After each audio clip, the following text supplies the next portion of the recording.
তো চলো মিজু, এবার মিজু কিন্তু নকডাউন হয়ে গেছে। শর্ট রেঞ্জে আবু, তাকে কিন্তু নকডাউন করে ফেলা হয়েছে। এ ভুইয়া, সে কিন্তু নকডাউন হয়ে গেছে। ও হো, সুমু রয়েছে। এবার এক্সেলদের পালা, দেখা যাক এক্সেল কেমন পারফর্ম করে। আমরা কিন্তু 10টা স্কোয়াডকে দেখতে পাচ্ছি, 35টা লাইভ কিন্তু রয়েছে। জিনগো কিন্তু এবার হাসিনাকে নকডাউন করে ফেলেছে। মৌ কিন্তু এবার একজনকে নকডাউন করে ফেলেছে। লাস্ট পর্যন্ত কারা ভালো পারফর্ম করবে এটা কিন্তু দেখার বিষয়। অগিকে দেখতে পাচ্ছি, নিজুমকে দেখতে পাচ্ছি, সুমু রয়েছে, নোব গেমিং রয়েছে। 4টা প্লেয়ার কিন্তু সবাই কিন্তু এখানে কাকুলুস্তেতে হোল্ড করছে। তাদের উপরে কিন্তু অলরেডি আলী তাদের স্কোয়াড নিয়ে এন্ট্রি করেছে। এবার কিন্তু আলীদের সাথে অগি, তাদের একটা ফাইট আমরা দেখতে পাবো। এসএস ARSS প্রত্যেকটা প্লেয়ার কিন্তু হাই গ্রাউন্ডের অ্যাডভান্টেজ নেওয়ার ট্রাই করবে। আলী যদিও একদম শর্ট রেঞ্জে চলে এসেছে, নিজের টিমটাকে অবশ্যই লং থেকে সাপোর্ট দিবে। এখানে সাপোর্ট দেওয়ার জন্য কিন্তু রয়েছে অপর সাইডে SHSS ARSS, তারা কিন্তু রয়েছে। IN সে কিন্তু একদম শর্ট রেঞ্জে এসেছে, বাট তাকে কিন্তু ড্যামেজ প্রোভাইড করেছে। অপর সাইড থেকে সুমোর ড্যামেজ কিন্তু বরাবরই প্রোভাইড করছে। নিজম কিন্তু তাদের উপর থেকে ড্যামেজ প্রোভাইড করছে।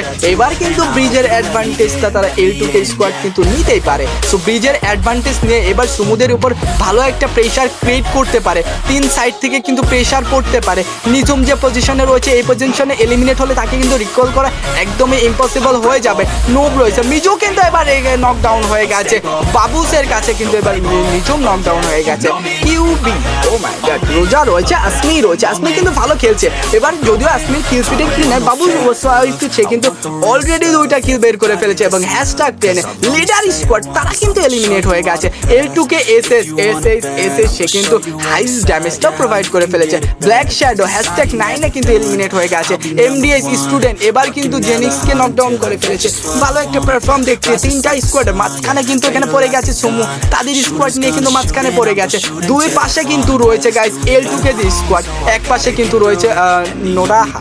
ওকে গাইস, চলো মাঝখানে দেখা যাক কিউবি, আই থিঙ্ক তারা রয়েছে একদমই ওপর সাইডে। এবং দেখা এখান থেকে যদি ড্যামেজটা প্রোভাইড করতে পারে, তবে মাঝখান থেকে তাদের স্কোয়াড থেকে ফিরে আসা একদমই ইম্পসিবল হয়ে যাবে যতটুকু আমার মনে হয়। বাবু হোয়াইট সে কিন্তু ভালো গেম প্লে করছে। অপর সাইডে আমরা দেখতে পাচ্ছি গাইস কুইন বেস, তারা কিন্তু রয়েছে। কুইন বেস কিন্তু অনেকটা ভালো পারফর্ম করছে।